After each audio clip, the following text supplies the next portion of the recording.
Welcome to Double Deal, a series about organized crime in 20th century Boston. The stories of our central character, Richard Tchaikovsky, the criminals, the crimes, and the law enforcement officers who ruled the streets. Nina and I will be your guides through the darkest streets of Boston, telling you the true stories of criminals, crimes, and lies. Hi, everyone. Thank you for joining us, and thank you to everyone for sharing our episodes. Our downloads are off the charts, and thanks to all of you who emailed and messaged us recently. We really love hearing from you. It's super exciting. This is our podcast's 6-month anniversary. Laura's been working feverishly on our new website, so check it out if you haven't already. You can sign up for a monthly newsletter there, too. And I have no shame in asking for small donations. If you click on the coffee cup icon on our website, you can help Nina and I uncover expenses and upgrade our equipment. Okay, enough of the shameless pandering. Today we're discussing the lawyers who defended many of the men and women we've been covering this season. Out of the lawyers we're talking about today, I only knew one of them personally, Ronnie Chisholm. I interned at Ronnie's office when I was in 11th grade. Oh, all of those files and so much information at my fingertips. If I only knew I would be doing this podcast someday. Well, I'm a snoop, so I still would have been nosing around. Sadly, all of Ronnie's files were burnt during the fire at his home in Winchester, Mass. A few years before he passed away in 2013. You also lost out on retrieving the recordings of Richie from F. Lee Bailey. I wish I'd reached out to Bailey earlier. It was sad that he couldn't remember details about Dad, Jack Kelley, Tommy Richards, and Billy Aggie clearly by the time I got to speak to him. Luckily, we have his books to reference. And I've put in a request to Northeastern University as they have Benzaquin's recordings in their archive.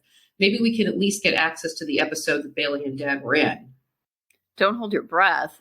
Of course, we will be covering John Fitzgerald and his partner, Alfred Farezi. If you're new to the podcast, Fitzgerald has been covered in several episodes that we'll link to in the show notes. And last but not least, Joe Balliro. Nina, what about John B. Green? Should we wait until later in the season to cover him?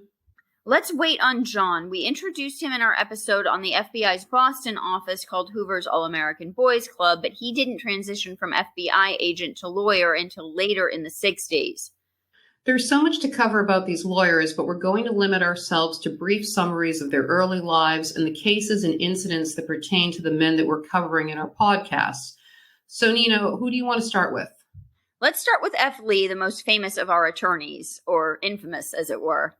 Francis Lee Bailey Jr. was born on June 10, 1933, in Waltham, Mass. to Francis Lee Bailey and Grace Mitchell. He attended Harvard College but dropped out to join the Navy in 1952, became a commissioned officer, and earned his Naval Aviator wings in 1954.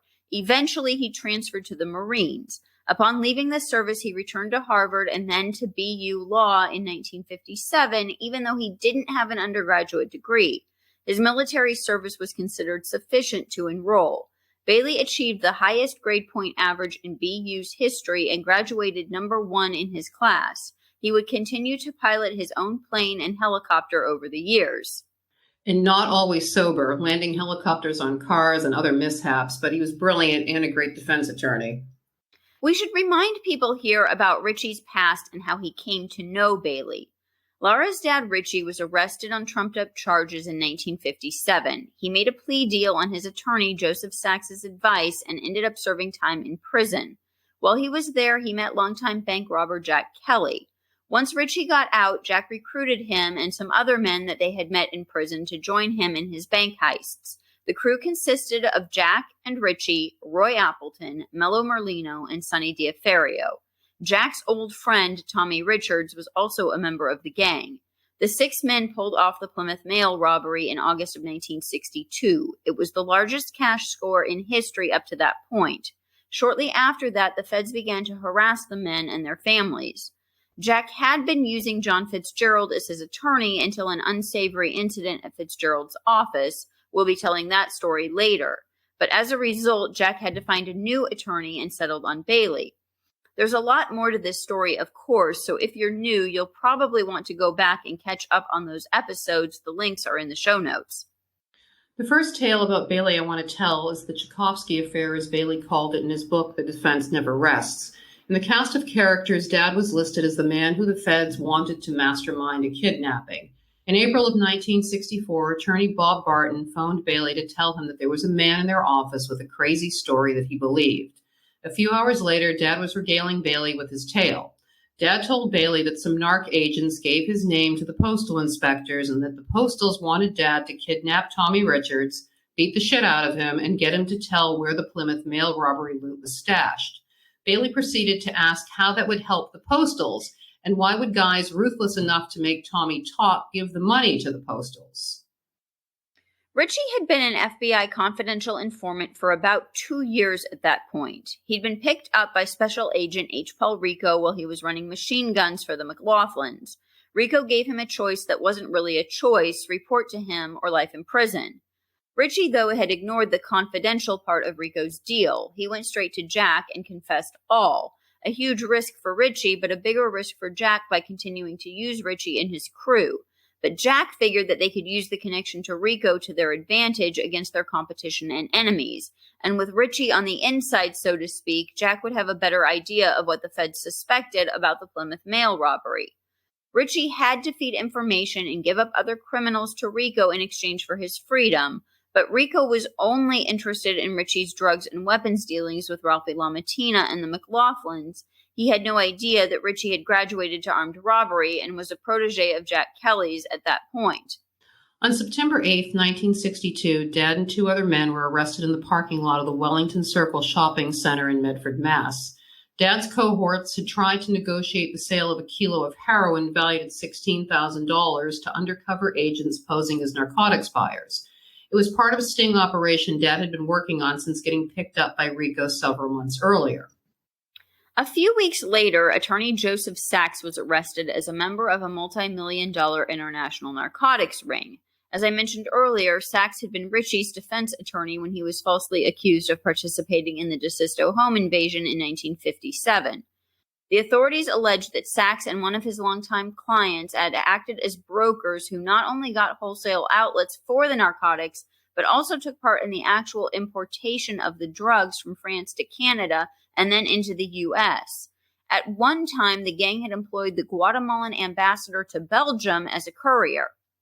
Bail was set at $50,000 pending a hearing on October 5th. Sachs claimed he had no idea why he had been arrested, but Boston Narcotics Bureau chief said that Sachs had not only been active, but was a ringleader in the narcotics ring and had been for 15 years.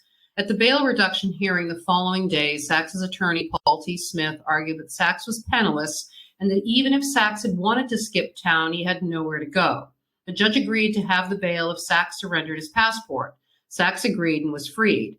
The assistant U.S. attorney called Sachs a Jekyll and Hyde character who enjoyed the reputation of respectability as a member of the bar while actually taking part in a dope smuggling operation. He also alleged that Sachs even produced customers for the heroin. Sachs and his alleged accomplices were indicted in New York on October 5th. Eventually, Sachs was acquitted and he returned to his law practice. So that's how Richie had links to the narcotics agents and the FBI, which is why his story seemed credible. That, and he was an amazing actor. He could convince anyone of anything. No question about that. Richie told Bailey that he would tell the postals where Richards was getting worked over and they'd be close by. If the guys beating Tommy up tried to double-cross the postals, then they'd be arrested for assault and Richie would get killed. But if they stuck with the plan, they'd get immunity and some money. Bailey questioned why Richie was telling him this story. Richie told him that he wanted to set things straight with the guys he put away and the heroin deal that he set up for the narcs and the feds before they got released. He told Bailey that he got squeezed into setting them up and he wasn't a stool pigeon, and if they heard he did the right thing by Tommy, they'd rethink taking revenge. Bailey bought Dad's wild tale and said he'd try to help. He advised Dad to play along with the postals, set up the plan in detail, and tell him everything. Curiosity got the best of Bailey, and he asked how Dad was supposed to get Tommy to talk. Dad told him the postals directed him to get a glass cigar tube, stuff a mouse in it, place the open end against Tommy's chest, light up the closed end, and the mouse would eat through Tommy's chest to get out. Dad claimed that the postals told him that it was an old OSS torture from World War II. The postals told Dad it worked every time, and Dad told Bailey that it would work on them too.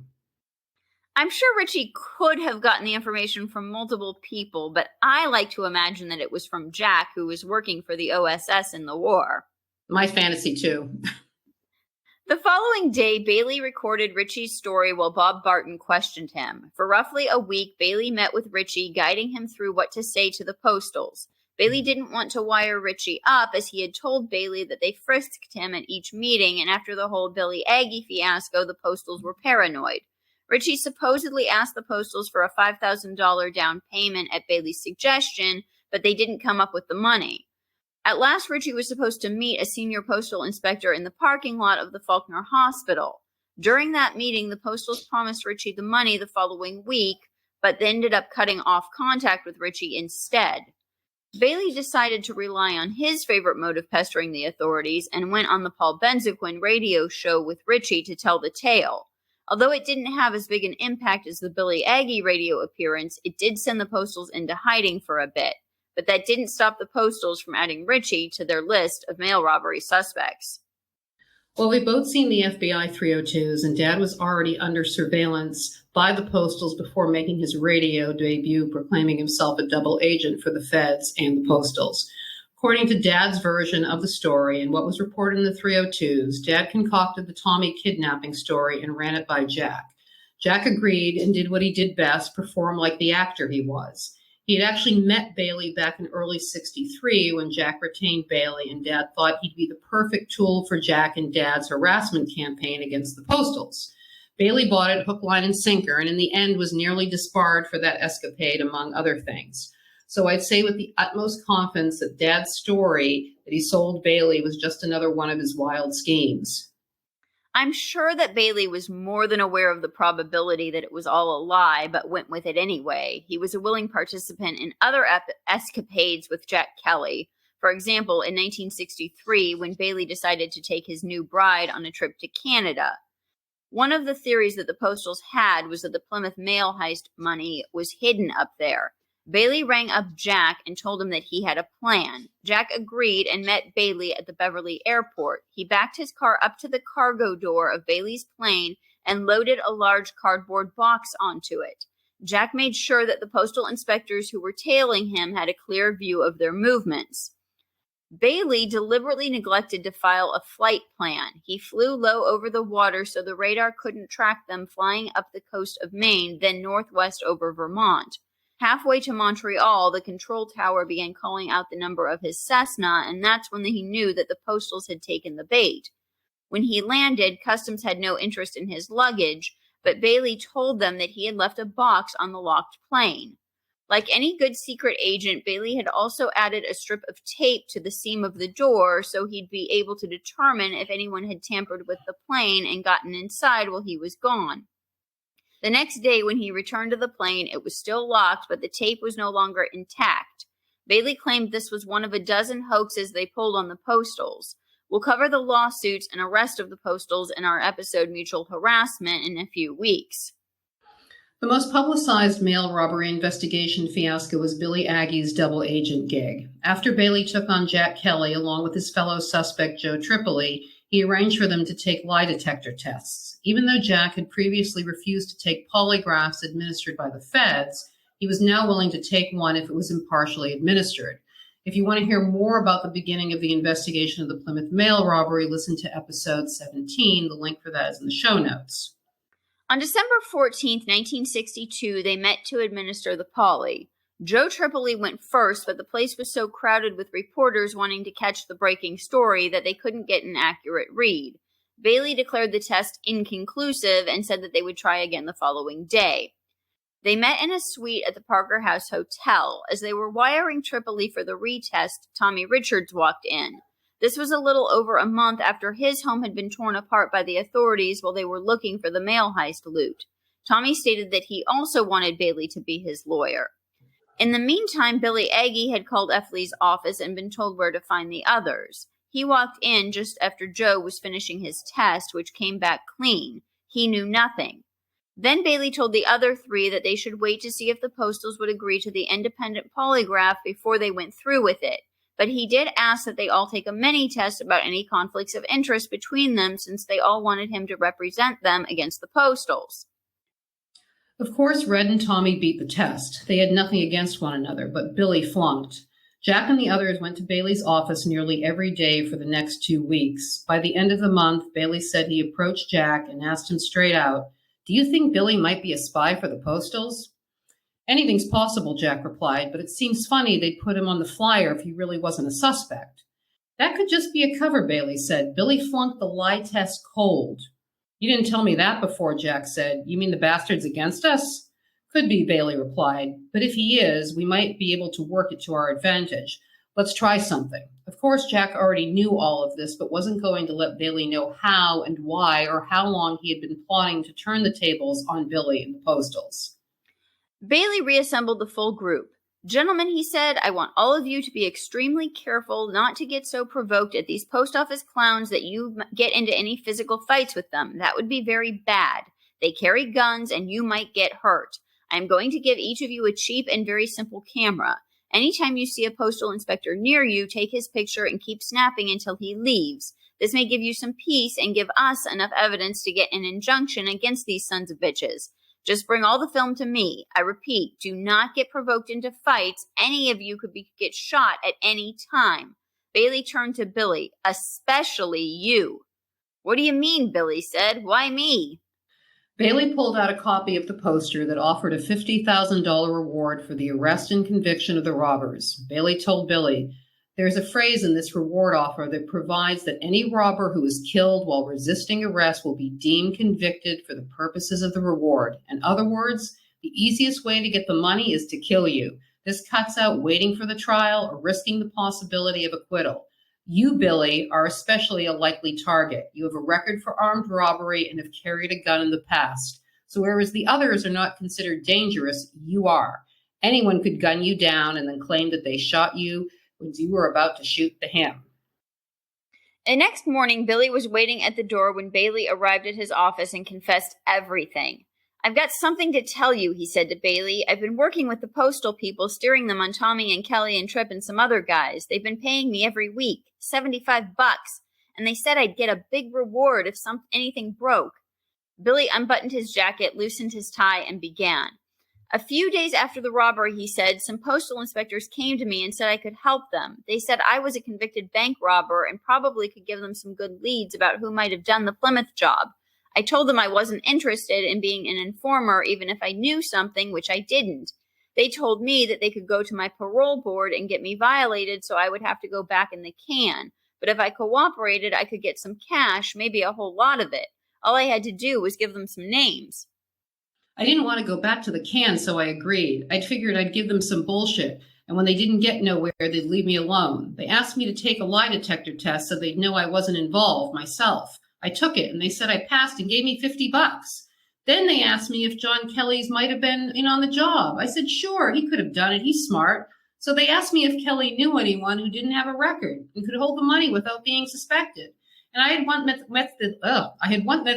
met this guy Richards with Kelley, except that at that time his name was Bagdaglian. He had a steady job as far as I knew and no record, so I gave them his name. I also mentioned Tripoli, who used to be in business with Kelley selling used cars. They put taps on all their phones. They would play the tapes for me to see if I could tell who was on the other end of the line." Bailey replied, "If Kelley and Tripp and Tom were the guys who pulled the robbery, they would also be the kind of guys who might get wise to you and buy you some cement shoes. Did you ever think of that?" "Of course," said Billy. "I had some other names I could have given, but those names have guns. Kelley and the others are just clowns. I knew they wouldn't do anything." "If you're not afraid of them," Bailey said, "why did you decide to tell me all of this?"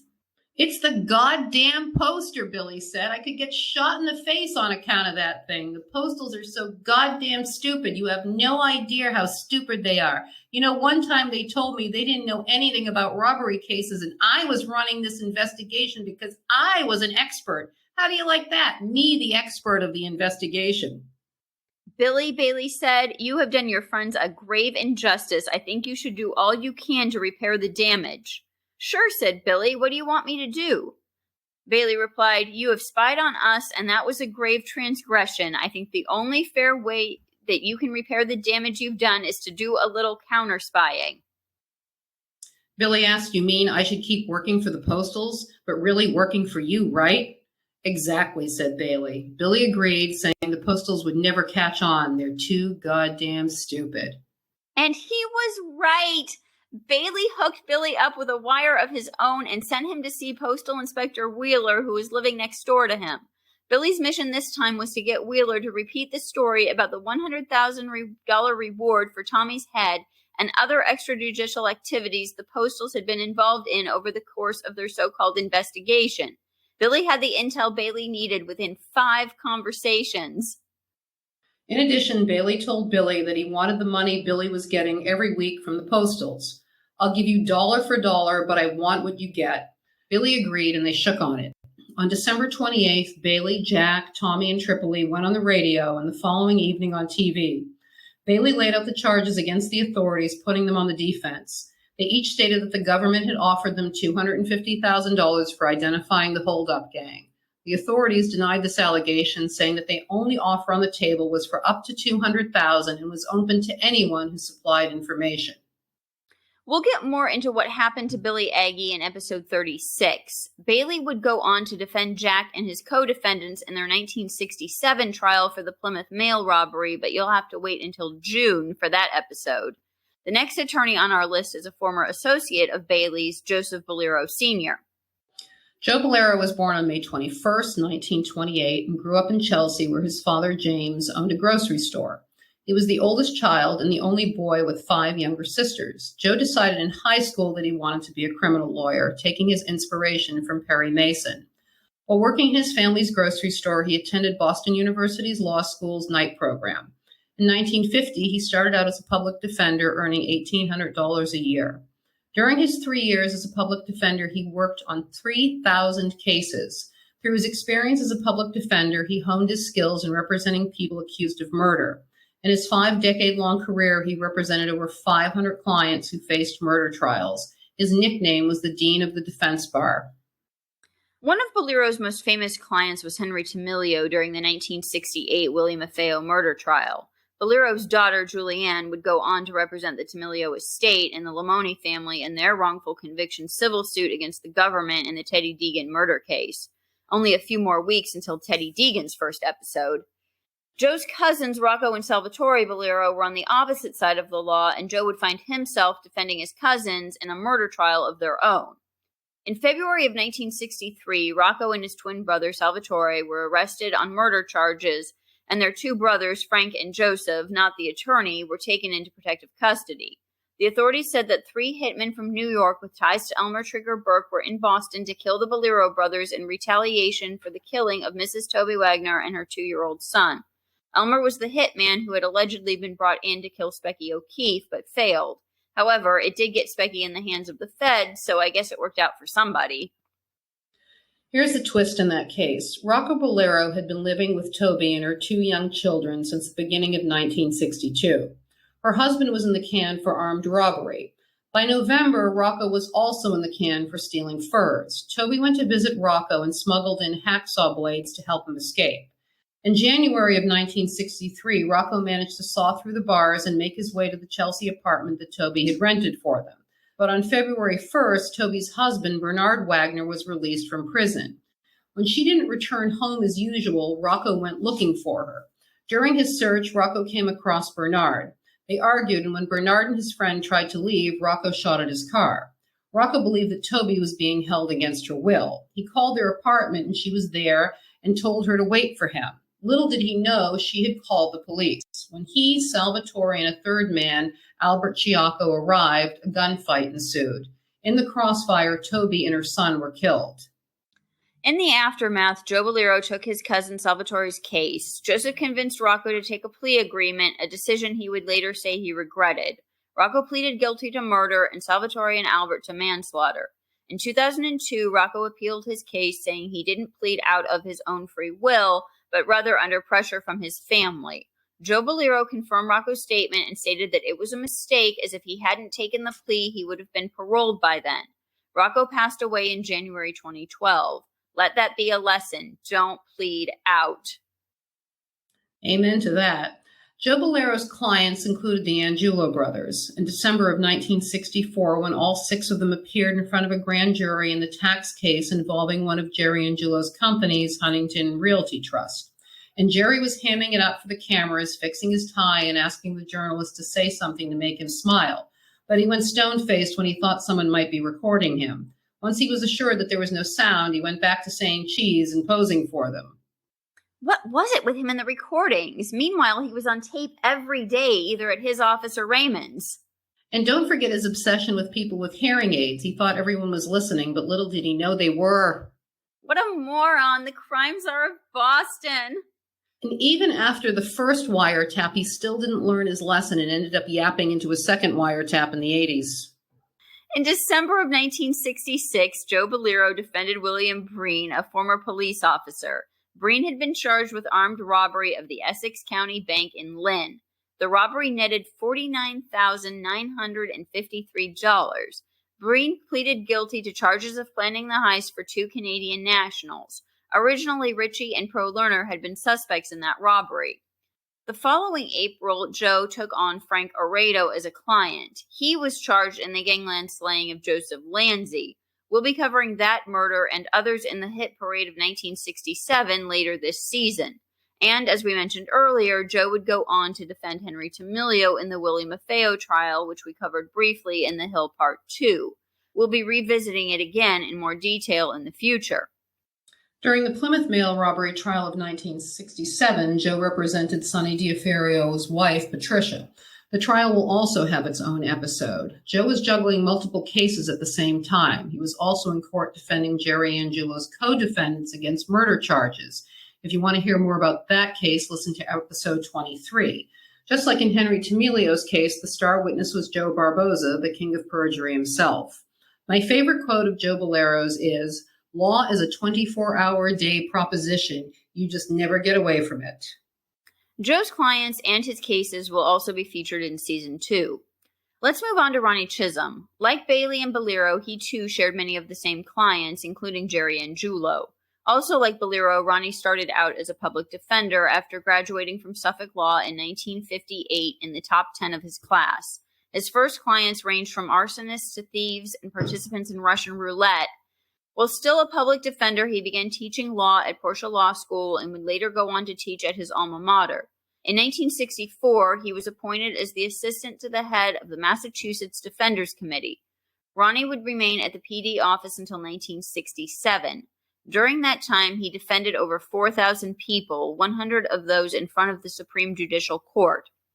Of the 13 murder trials he worked on, not one of his clients received the death sentence or life in prison up to that point in his career. Ronnie was born on March 4, 1930, to Ronald Chisholm and Mary Peterson in Stoneham, Mass. He would later move to Winchester, where he was active in local politics throughout his life. After he left the public defender's office, he began to take on more notorious clients, including bank robber and escape artist Teddy Green. If you listen to our Thanksgiving bonus episode, you might recall that Teddy was one of the leaders of the Cherry Hill riot at the Charlestown State Prison. Ronnie was also defended another famous escape artist, Frank Martin Feeney. He earned a reputation as a tough opponent. During a perjury hearing involving a witness in the murdery trial of Margaret Sylvester, Ronnie got into a heated exchange with ADA Pino. The judge called a recess and told them both that he was going to get some boxing gloves and the court could watch them duke it out. We mentioned Margaret in last week's episode as she was one of the 18 people killed in the Boston area in 1964. Jimmy Flemmi was never brought to trial for the murder of Margaret Sylvester, even though the feds knew he was her killer. Years later, Johnny Maturano would recount the events of Margaret's murder. His brother, James Maturano, was tried as an accessory after the fact, along with Andrew Pappas. Andrew was acquitted, but James was found guilty of both the accessory after the fact and assault with a shoe. While defending two inmates accused of causing a riot at Walpole State Prison in 1967, Ronnie attempted to gain permission for Georgie McLaughlin to testify on behalf of one of his clients, but his request was denied. Later that year, Ronnie and Joe Balliro worked side by side in the Willie Maffeo murder trial, Balliro defending Henry Tamilio and Ronnie Chisholm defending Ronnie Casesso. It would be several years later when Ronnie would become a defense lawyer in the Rudy Maffeo murder trial, but you have to wait until season 2 for that. During the William Maffeo murder trial, Balero, Chisholm, and Raymond Patriarca's attorney Curran had the opportunity to question Joe Barboza. If you want to hear more about Curran, listen to episode 21. The following month, Bolero and Ronnie were back in court together in the DeSiglio murder trial against Jerry Angiulo, Bernard Zena, Mario Lepore, and Richard DeVincent. Again, they had the opportunity to face Joe Barboza. Ronnie was representing Jerry and Bolero, his co-defendants. Under questioning by Ronnie Chisholm, Barboza said that he and Chico Amico went to see Jerry several days after the murder. Barboza claimed that Jerry told him that it was better that they took care of DeSiglio themselves rather than involving the office, referring to Raymond Patriarca. Under questioning, Barboza said the first person he called after hearing that DeSiglio had been killed was Officer Fawcett, but that he made the call anonymously. Jerry and his three co-defendants were eventually acquitted. The trial against Tamilio, Patriarca, and Casesso continued into March. Upon cross-examination of Barboza, Ronnie grilled him about the information he was feeding to FBI special agents Rico and Condon. During that exchange, Barboza admitted he was being protected along with his wife by the U.S. Marshals in an undisclosed location. Ronnie Chisholm would later defend Ronnie Casesso in the Teddy Deegan murder trial in the summer of 1968, facing DA Garrett Byrne. You might remember Garrett Byrne from our Brinks episode since he was the lead prosecutor in that trial. That case was his moment to shine since the federal statute of limitations had expired and only state charges could be brought against the alleged perpetrators. Garrett Henry Byrne was born on November 29, 1897 in Roxbury, Massachusetts to Simon Byrne and Mary Ellis. His parents were both born in Newfoundland. Garrett attended Mechanic Arts High School, Burdett College, Boston University, and Suffolk Law School. He served in the United States Navy during World War I. He passed the bar in 1923 and began practicing law following his graduation the next year. He almost immediately got into politics and served in the State House from 1924 to 1928. In 1933, Byrne joined the Suffolk County District Attorney's Office, where he developed a close relationship with the DA, William J. Foley. Byrne tried a number of murder cases during his 2 decades as an ADA. Beginning in 1942, he exclusively handled grand jury work. District Attorney Foley died on December 1, 1952, and on December 17th, the governor appointed Byrne to succeed him. Following his appointment, Byrne gave up his private law practice, making him the first district attorney in Massachusetts not to have any outside business or professional activities. He served as DA until 1978 when he was ousted in the primaries. Byrne's cases are too many to list, but he'll be returning as a prosecutor in most of the cases we'll be covering throughout this season and the next. Our next attorney is good old John Fitzgerald, everybody's favorite. He was born on April 6, 1932 in Somerville, Mass. to John E. Fitzgerald Sr. and Ann L. Shaw. Fitzgerald served as a captain in the Army from 1954 to 1956 in Korea. He went on to graduate from Boston University Law School in 1960. Nina, tell us some of Fitzgerald's tales. Jack had been using John Fitzgerald as his attorney, but fired him after an unsavory incident at Fitzgerald's office. He arrived for their meeting about what legal action could be taken to get the Postals off his back. But when Jack walked into the office, he saw Dorothy Barshard fleeing in some state of undress. Looking across the room, he saw Joe Barboza holding on to Fitzgerald's ankles as he held him out the window. To relieve the tension in the room, Jack made a joke and got Barboza to free Fitzgerald, but Jack was through. He wasn't going to get wrapped up with someone on Barboza's enemy list. Gangsters were bad news in Jack's book. Quote, "The only place you find them is in prison or the cemetery, and I don't want to go with them," unquote. Barboza plopped Fitzgerald on the floor and asked if Jack had seen Dorothy. Jack proceeded to tell him that she ran down the hall. Then in 1965, Fitzgerald took on Georgie McLaughlin's case. Georgie had been charged with the murder of William Sheridan. Before the case went to trial, he passed Georgie's case to his partner, Al Farese, and instead defended Spike O'Toole at the trial, who had been charged as an accessory after the fact. If you haven't listened to last week's episode yet, you can hear more about Georgie's trial in that one. The following year, Fitzgerald was representing Nicky Femia, and Farese was representing Joe Barboza. Garrett Byrne begged for no bail, but the judge refused, saying that he couldn't legally hold the men without it. But he set bail at $100,000 for both Barboza and Femia. Barboza was already out on bail 2 times over at this point. Fitzgerald and Farese argued that their client's bail should be reduced. Farese said that Barboza was employed by an insurance company and a cafe in Nantasket and that he needed to get back to work. But the judge disagreed and both were sent back to Charles Street Jail. If you want to hear more about that case, listen to episode 24. In November of 1967, Johnny Fitzgerald told FBI Special Agents Rico and William Welby that Dorothy Barchard had received a phone call in which the caller indicated that if she did not stop associating with that guy, she and her children could be killed. To make matters worse for Fitzgerald, his wife had received a phone call from a stranger who told her that Fitzgerald was keeping Dorothy. Fitzgerald also stated that he had been told that if he would help them weaken Joe Barboza, they would have Spike O'Toole killed at Concord, where O'Toole was incarcerated for his role in harboring Georgie McLaughlin.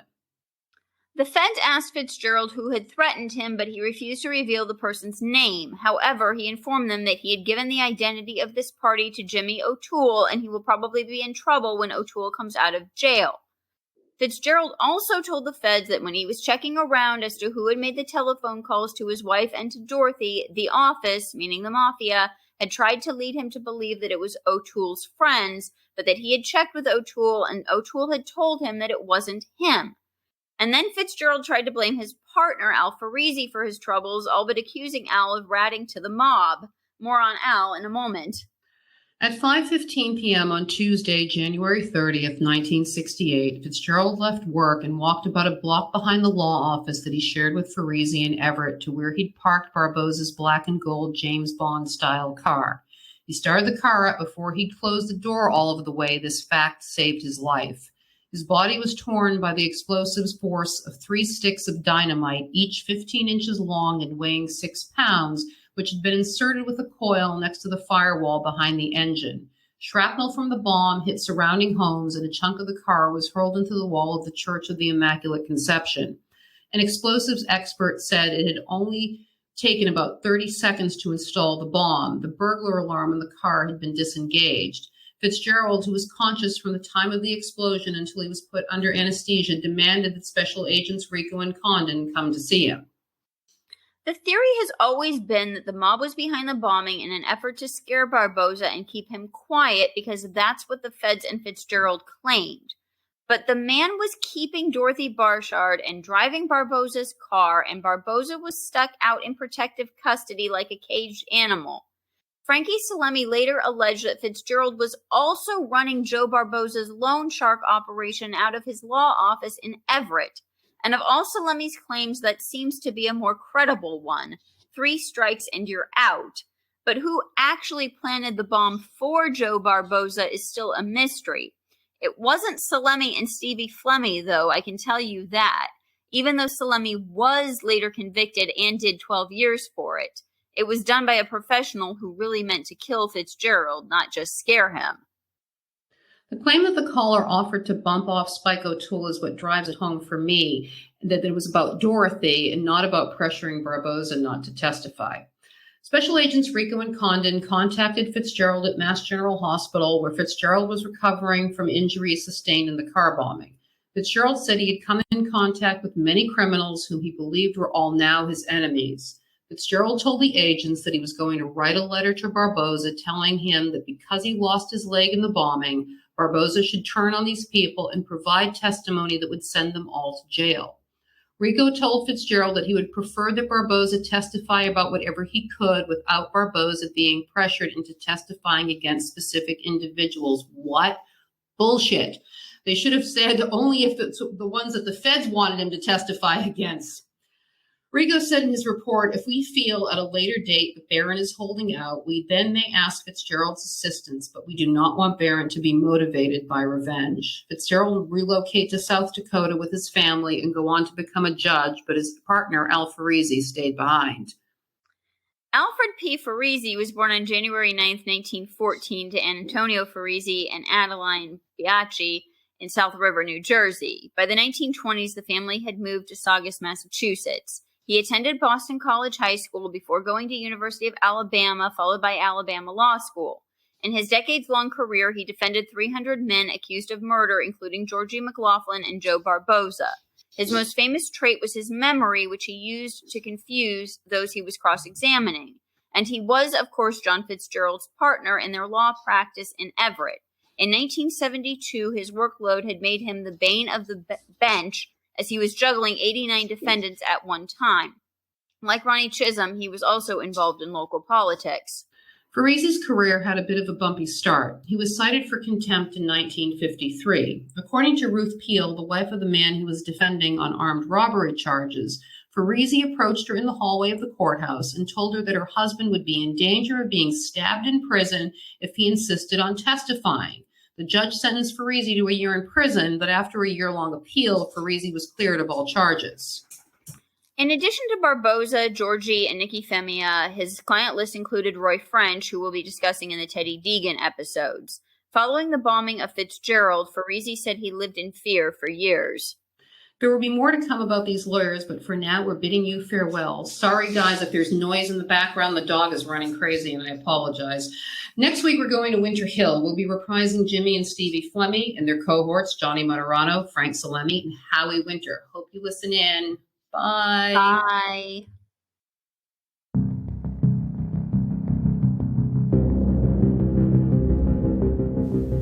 Double Deal. True stories of criminals, crimes, and lies.